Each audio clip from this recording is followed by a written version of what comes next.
Welcome to Shatter. Help me reach 5,000 subscribers. Support the video with a like and leave your thoughts in the comments. When I tried to be intimate with my wife, she told me to use my hand. That sentence is burned into my memory, as sharp and cold as a knife. She said it with the same tone you'd use to tell someone to take out the trash. No hesitation, no empathy, just dismissive finality. I froze, staring at her, trying to figure out if she was joking. But she wasn't.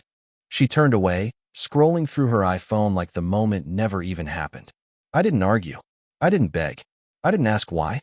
I just lay there, staring at the ceiling while she drifted off to sleep, oblivious to the crater her words had just left inside me. It wasn't rejection anymore. It was contempt. And contempt doesn't grow overnight. It festers for months, maybe years. That night, I realized it had been festering in her all along. The next morning, I made coffee for myself only. I usually set a second cup out for her, the one with the chipped handle she always liked, but not that day. She wandered into the kitchen, asked if there was any left. I told her she knew where the pot was. Her eyebrows flickered with surprise, but she didn't comment. She just poured her own and went back to scrolling on Amazon like nothing had changed. Later that afternoon, she asked me for money. Not for groceries. Not for bills. For herself. A new bag, some makeup, something she had seen while browsing online. She held out her hand casually, like I was her personal ATM. Something inside me shifted. I told her to go to work. Told her flatly I wasn't her bank. The look on her face, it wasn't hurt. It was shock. For the first time in years, she had heard the word no from me. That was the pivot.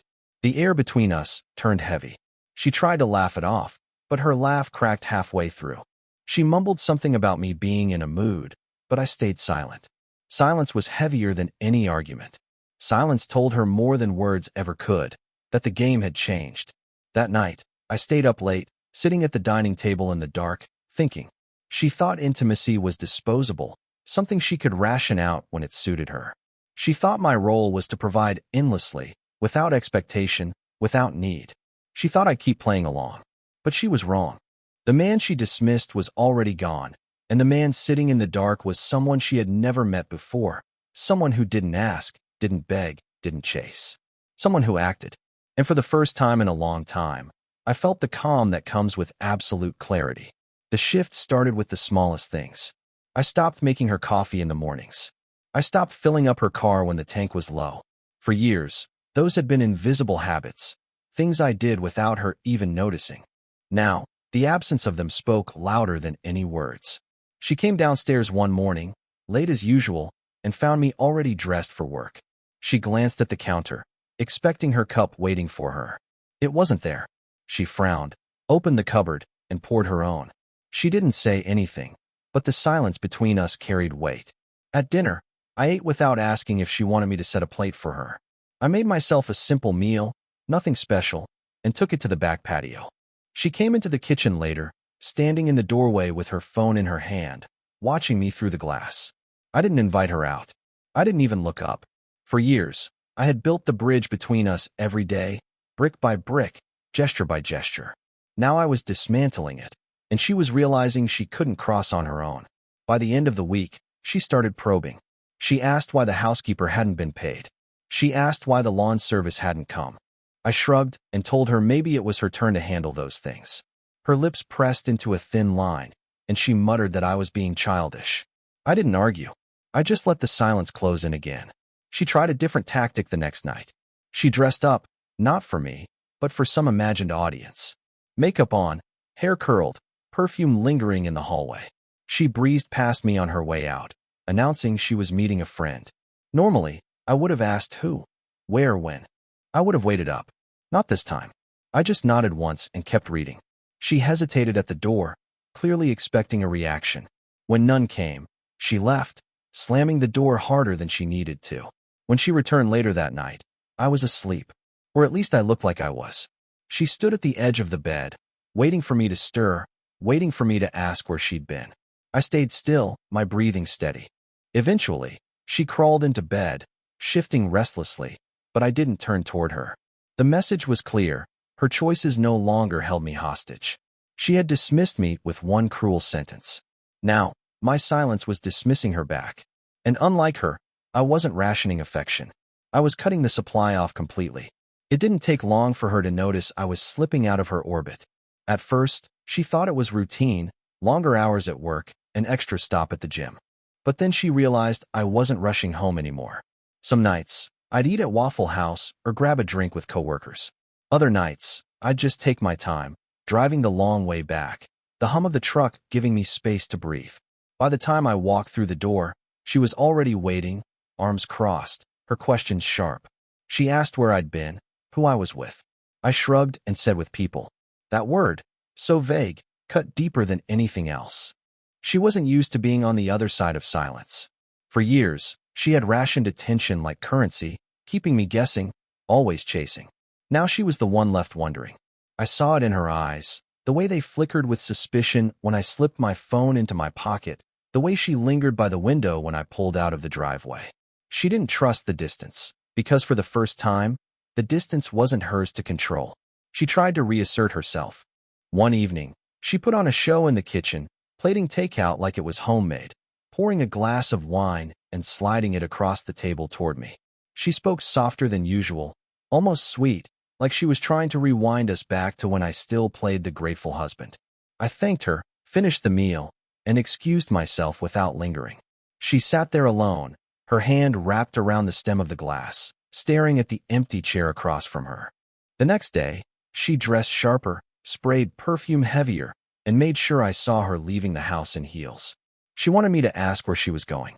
I didn't. She slammed the door on her way out. But the echo felt more like a warning to herself than to me.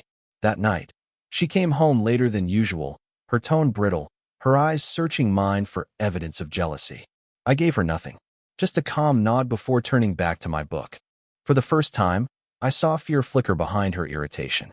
She realized I wasn't watching her anymore. The balance had shifted. She had wanted independence, and I had given it to her. But independence without control was isolation. She was learning that the hard way. And as she spiraled, I stayed steady, silent, and untouchable. The confirmation came on an ordinary Thursday night. She had left her laptop open on the kitchen counter, a half-finished glass of wine beside it. I wasn't looking for anything, but the screen lit up with a notification, and curiosity pulled me closer. It wasn't a shopping site this time. It was a message. Her tone in the words was softer, more playful than I'd seen in years.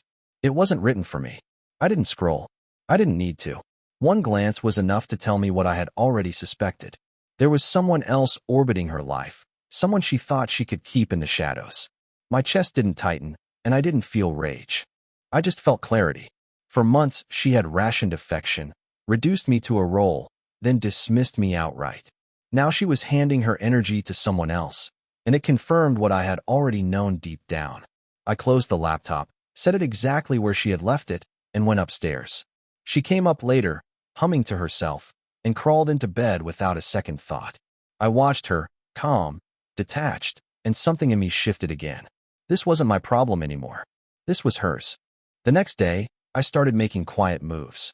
At lunch, I called the bank, rerouted a portion of my paycheck into a private account. That evening, I stopped at Home Depot on the way home, picking up a small safe. While she chatted in the other room, scrolling through her phone, I placed my passport and important documents inside. Each action was small, invisible, but together they formed a plan. At dinner, she noticed the silence again. She pushed her plate forward, asking if something was wrong. I shook my head and told her I was just tired. Her eyes narrowed like she wanted to press further, but I gave her nothing. Over the weekend, she tried to probe me with questions. Where had I been? Who was I with? Why was I coming home later? I answered with calm indifference. Work. The gym. Errands. My lack of detail made her restless. She wanted me defensive, wanted me caught in the same spiral I had lived in for years. But I wasn't playing anymore. She didn't realize the shift, not fully. She still thought she was holding the upper hand, balancing attention between me and whoever was on the other side of those messages. But I was already detaching piece by piece, removing myself from her world without a fight. And the quiet truth was simple.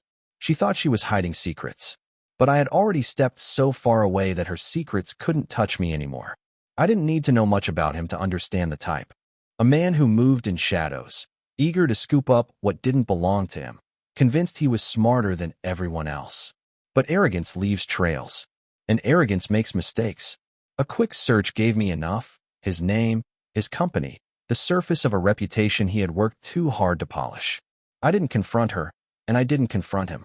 That would have been too easy, too obvious.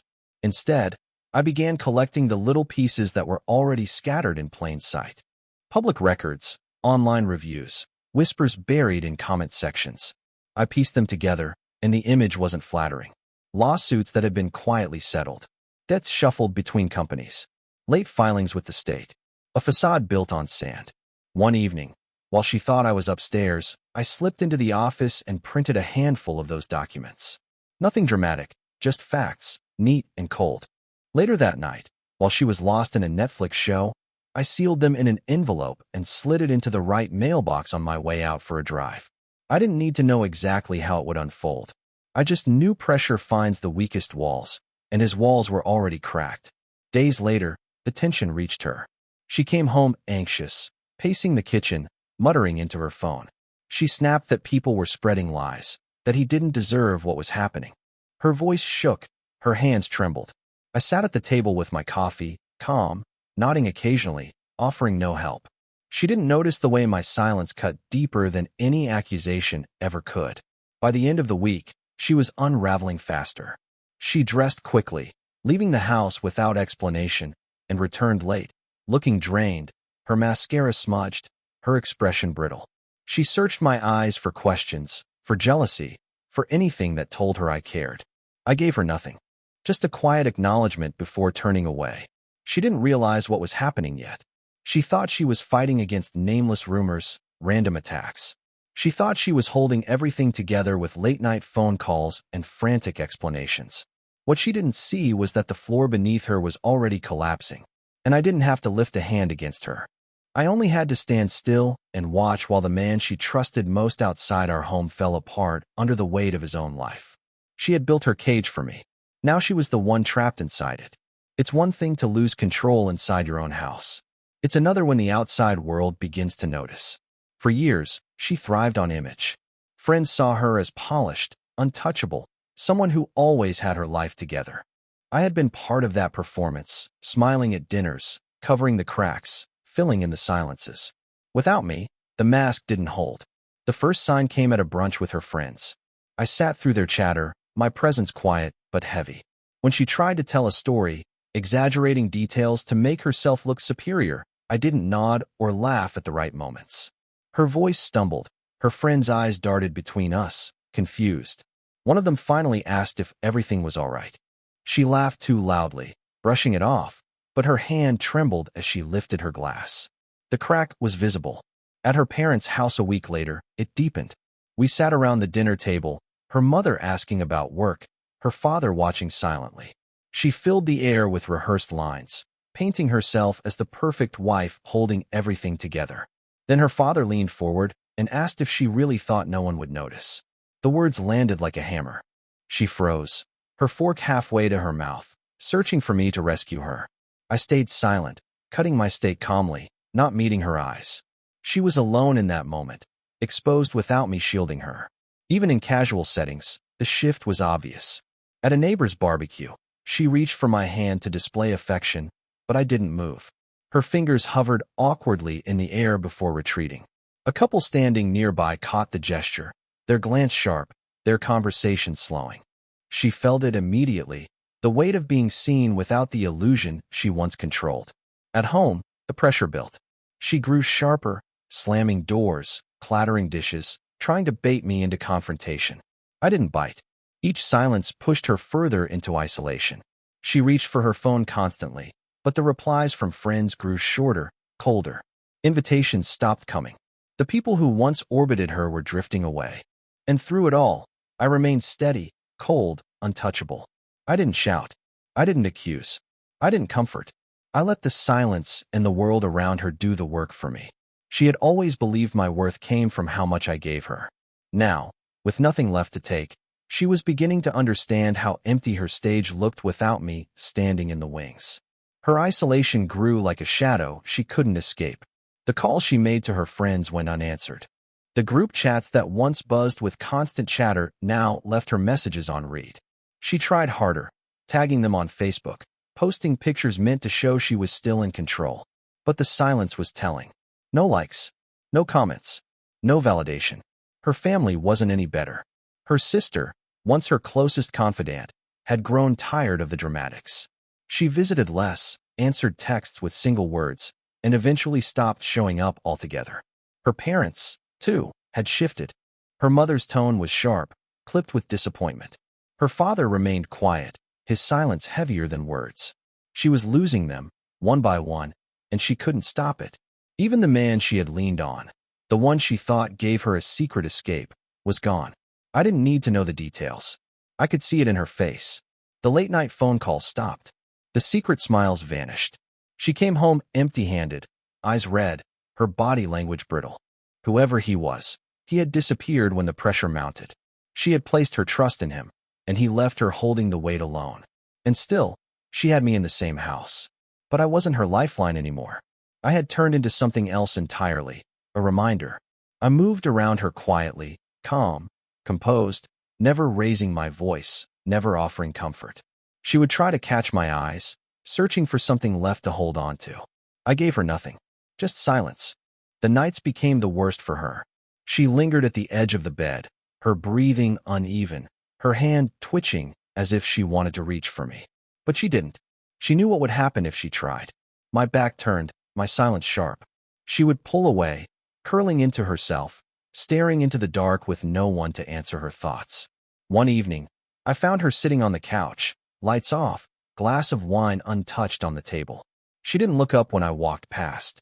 Her voice broke as she asked if I hated her. I didn't respond. I went upstairs, the sound of my footsteps fading into the silence she had built for herself. For years, she had believed she was the one in control, that she could ration affection, control the pace, decide when I was worthy of her attention. Now the reversal was complete.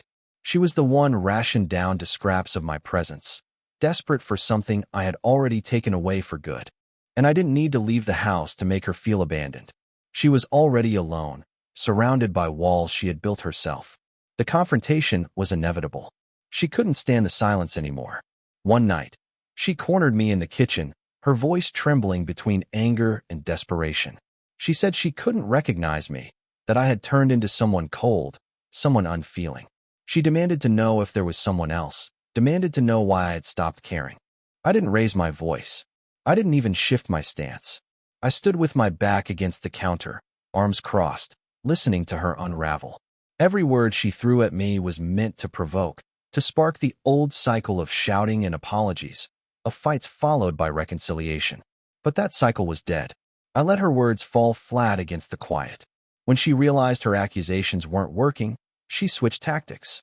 Her voice softened, almost pleading. She said she still loved me, that she wanted to fix things, that we could find our way back. Her eyes searched mine, begging for a reaction. I gave her none. I simply told her that some choices can't be undone. The calmness in my voice broke her more than any anger could have. Her face twisted, half in shock, half in denial. She reached for my arm, trying to force a connection, but I stepped back. The distance between us in that moment was greater than miles. She froze, her hand still suspended in the air, realizing I was no longer reachable. Later that night, she tried again. She came into the bedroom quietly, sitting on the edge of the bed, her voice cracking as she whispered that she needed me. I turned my head, looked at her, and smiled. A smile without warmth, without comfort, a smile that said it was already over. I told her she needed herself more than she ever needed me. Then I rolled over, my back to her, leaving her in silence once again. She stayed there for a long time, her breathing uneven, as if waiting for me to change my mind. But I didn't. Eventually, she lay down, her body tense, her eyes wide open in the dark. That was the moment she finally understood. I wasn't distant to punish her. I wasn't cold because of something she could fix. I was already gone, and no amount of pleading, no confession, no apology could bring me back. Her collapse wasn't sudden. It was a slow unraveling, 1,000 cracks spreading until the surface finally broke. The first slip happened at a dinner with friends. She was desperate to project normalcy, laughing too loudly, overcompensating. In the middle of a story, she reached across the table, placing her hand on mine like it was proof we were still solid. I didn't move. The silence that followed was sharp, and her friends noticed. She pulled her hand back quickly, but the damage was already done. For the rest of the night, her smile looked painted on. The second fracture came at work. She came home one evening, her face pale, her tone brittle. She said her boss had pulled her aside, mentioned missed deadlines, questioned her focus. She tried to pin it on stress, on outside noise, but I didn't respond. I just listened quietly, and that silence was heavier than any lecture. She realized then that even the professional mask she wore was slipping, but the real collapse happened in public. She insisted we go out to Olive Garden one Sunday, saying it would be good for us. I knew it was more about performance than connection, but I agreed. She dressed carefully, forcing a smile as we sat down. Halfway through the meal, the mask cracked. Her voice grew louder, sharp with desperation. She asked why I treated her like she didn't exist, asked if I even wanted her anymore. People at the surrounding tables turned to look. She noticed their eyes, and for the first time, the shame hit her. I didn't argue. I didn't reassure. I simply leaned back, calm, and told her she was asking questions she already knew the answers to. My voice was low, controlled, but it cut through her like glass. The silence that followed was brutal. She stared at me, her face pale, her breath uneven, while strangers around us tried to pretend they weren't watching. When we left, she walked a step behind me, her arms folded, her head bowed. She wasn't the admired wife anymore, the woman who controlled every room. She was someone exposed, unraveling in plain sight. At home, she slammed her purse onto the counter, her eyes burning as if she wanted to scream. But no scream came, just silence. She had finally run out of ways to hold on. And I didn't have to raise my voice, didn't have to expose her secrets.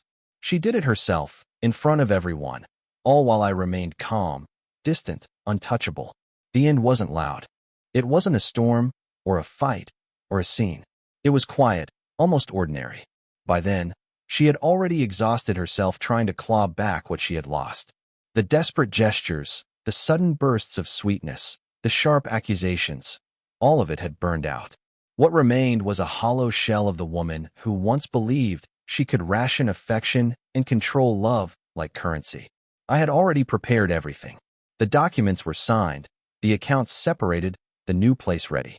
Every step had been taken with precision, in silence, with no room left for mistakes. I didn't tell her. I didn't warn her. Warnings give people hope, and hope was the last thing I owed her. That morning, she left early, her bag slung over her shoulder, muttering something about running errands. I watched her pull out of the driveway, the sound of her car fading. When the house fell silent, I moved quickly. Clothes, documents, the few personal things I cared about, all packed and loaded into the truck. By the time the clock struck noon, the house no longer belonged to me. When she came back from Target later that afternoon, the first thing she noticed was the driveway. My Ford F-150 was gone. Inside, the silence was heavier than usual. She called my name, her voice echoing against walls that no longer held my presence. She moved through the rooms, confusion turning to panic as she realized what was missing. My closet was empty. My drawers were bare. Even the photos she once insisted on framing had disappeared. On the kitchen counter, I had left a single envelope. Inside, the divorce papers, signed and final. On top, a note clipped with one line. I didn't disappear. I just stopped showing up where I wasn't respected. She stood there, the envelope trembling in her hands, her breath uneven. And for the first time, the silence wasn't mine. It was hers. I walked out of that life without a single backward glance. No goodbyes, no explanations, no fights.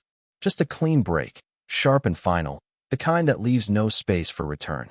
As I drove down the highway, the sun sinking low on the horizon, I felt no anger, no regret, no grief. Only clarity.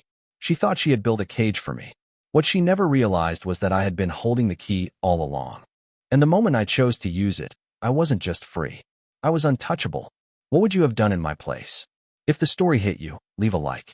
And don't forget to subscribe. It only gets stronger from here.